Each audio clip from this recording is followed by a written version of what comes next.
আসসালামাইকুম গাইস, আশা করি আপনারা সবাই ভালো আছেন। তো আপনাদের সাথে আছে আমি নিয়াত, বাস অফ হুইলস বগুড়া থেকে।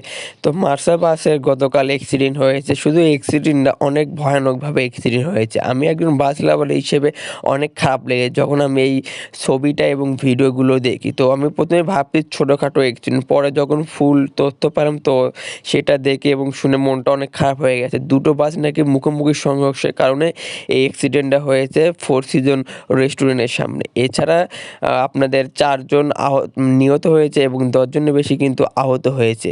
এছাড়া আরও হতাহতের কোনো খবর পাওয়া যায়নি। এছাড়া মার্সার বাস কিন্তু ঢাকা কক্সবাজার রোডে অনেক সুনামের সাথে তারা কিন্তু সার্ভিস দিয়ে আসছে এবং তাদের ব্যবহারের গতি সম্পর্কে আপনারা কম বেশি আমরা সবাই জানি। এছাড়া কিন্তু তারা মানে ঢাকা কক্সবাজার রোডে তাদের মানে তাদের উপর ভালো সার্ভিস কিন্তু অন্য কোনো বাস দেয় না এবং তাদের মানে ওভার স্পিডের কারণে কিন্তু তাদের অনেক দুর্নামও রয়েছে। এছাড়া কিন্তু মার্সা বাসের যারা প্রতিনিয়ত চলাচল করে তারা কিন্তু জানেন মার্সা বাসের স্পিড কেমন। আর এই বাসে মনে হয় ড্রাইভার এবং হেল্পার দুজনে মারা গেছে, সেটা এখনও জানা যায়নি। কিন্তু অন্যান্য গ্রুপে যতদূর তথ্য পেলাম যে সেখানে নাকি একটা ড্রাইভার মারা গেছে, যিনি সবার পরিচিত মুখ ছিল এবং সবাই অনেক দুঃখ প্রকাশ করেছে এবং মার্সা বাস মানে মার্সা কমিউনিটি পুরো একটা ফ্যামিলি অনেক শোকাহত। ভাই আমি মানে একজন বাস লাভার হিসেবে আর কি বলবো ভাই, মানে যখন আমি দেখি ভাই অনেক খারাপ লেগেছে ভাই। এইরকম অ্যাক্সিডেন্ট এর আগে একটা হয়েছিল সোনারতরী 2010 কিংবা 12